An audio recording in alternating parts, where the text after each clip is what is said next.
of the main themes in financial markets today is the decline, or at least the rundown of the central bank's balance sheets, which have been pumped up significantly due to the QE, the extraordinary monetary policy, let's say. The question is now, do we have to lose sleep over this one, or do we have to just watch and see what happens? We have here Jan van Hove, he's Chief Economist of KBC Group. Jan, well, obviously you're well aware of the item, of the subject. Is it something we should lose sleep about? Hi Tom, it's a very interesting topic, you know. Unconventional monetary policy, I think, is in the air for a while already, both in the US and in Europe and in many other major economies in the world. And what we currently see is that all these central banks have tried to change these policies and try to return to a more normal situation for monetary policy. So the situation is a bit different in the US and in Europe, because in the US actually the Federal Reserve stopped its program.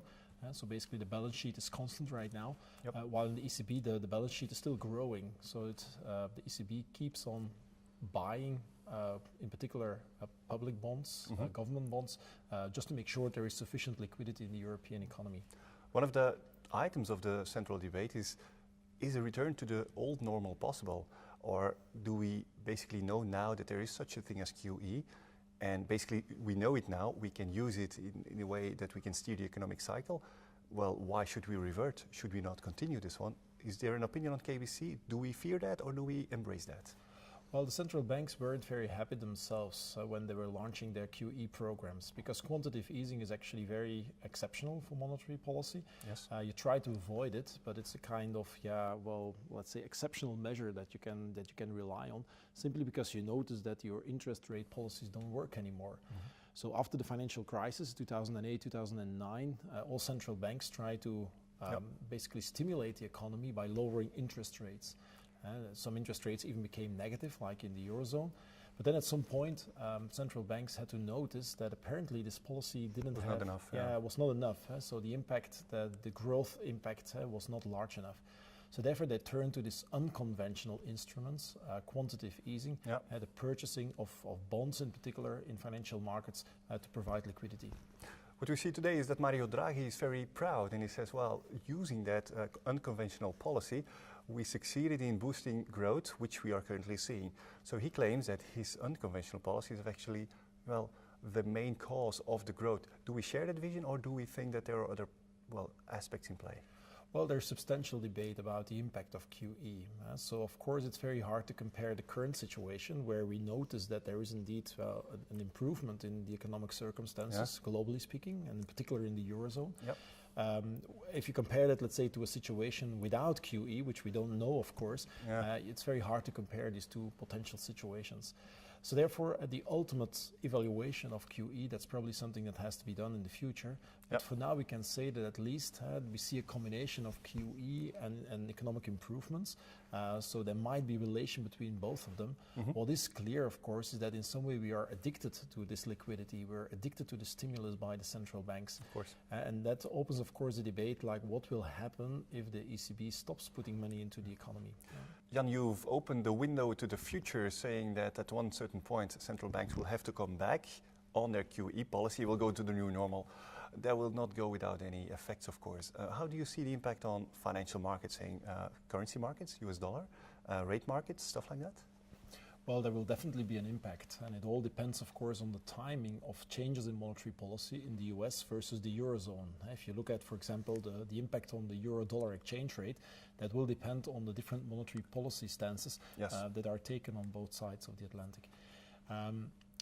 If you think of long-term interest rates in particular, of course, well, those have been suppressed in an artificial way because of all these purchase programs. So as soon as those purchase programs basically disappear, you may expect that long-term interest rates will go up again. Currently, the situation is basically like it's like a monopsonist. Basically, it's one single buyer that is dominating the market.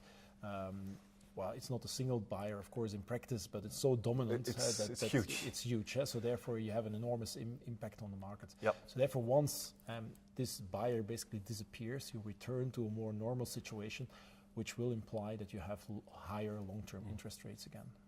There's also one question, it's a little question, but it's on the side, but it's still very important. As long as there is no inflation, which currently is a bit the case in Europe, is a return to new normal possible? Do we have to wait for inflation to get on 2%? Or is there an in-between solution that we can lower the inflation target rate?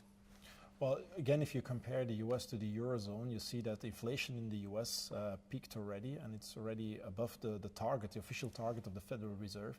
So that means basically that the economic cycle basically is much further developed compared to the Eurozone. So that's why we see already short-term interest rates increases, so-called hikes by the Federal Reserve. While in Europe, we still have to wait for that. And I think the debate in Europe is also, should the interest rate increases follow the end of quantitative easing, or should they basically overlap? That's open for debate again. Probably also the ECB has not yet reached the decision on this timing. But anyway, it's important, of course, that inflation goes up, and especially inflation expectations for the future go up, because fundamentally monetary policy reacts to higher inflation. So that's the moment that we are waiting for. Yeah, and we're basically aligning ourselves a little bit with ECB. Let's say it will be constant, it will be gradual. In essence, saying the ECB is powerful enough to manage the cycle, or to manage the down cycle, so you wish. How does that blend in with our economic scenario going forward, long-term and short-term? Yeah, well, very important is, I think, that the ECB is very clear in its announcement. So the ECB has to defend its reputation. It's a pretty young institution after all. And the ECB therefore has to make very clear what it wants to do in the future.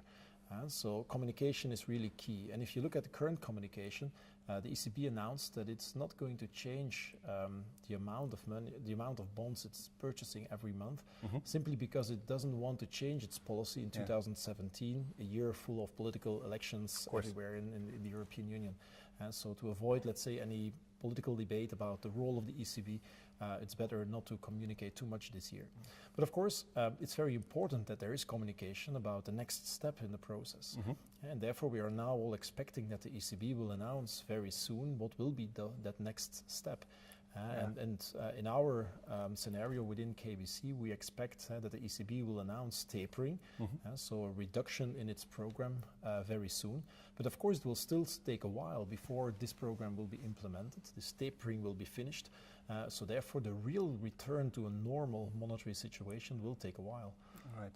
And once it's there, then the question is, how do financial markets look at it? Because if you see what's happening in the markets, not too many people care that much.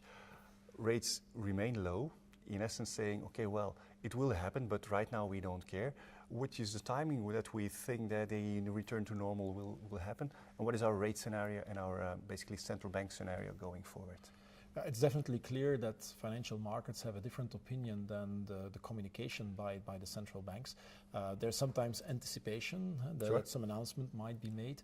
And then after all, perhaps they are not coming through. So it really depends on let's say, the anticipation effects in financial markets and the true communication that we hear from central bankers. And that's, of course, a difficult equilibrium. How is that going to develop in the future? I'm quite sure that central bankers will have to take into account reactions in financial markets, and they will definitely try to make clear what their intentions are, just to avoid that financial markets react in a violent way, or at least maybe you get some surprise on financial markets, like we have seen when the Federal Reserve started its tapering policy. So in essence, and summing up, it's not something we should lose sleep over, but it is something that will happen at one certain point in the future. Meanwhile, and if everything goes gradual, there is not going to be a huge impact on, let's say, the interest rates environment, the bond markets. Hence, yes, they remain overvalued, but as time goes by, it will gradually normalize. Yeah, we have to keep an eye on this. It will be very interesting times, definitely. Okay, we will follow it up with you, Jan. Thanks a lot. Thank you.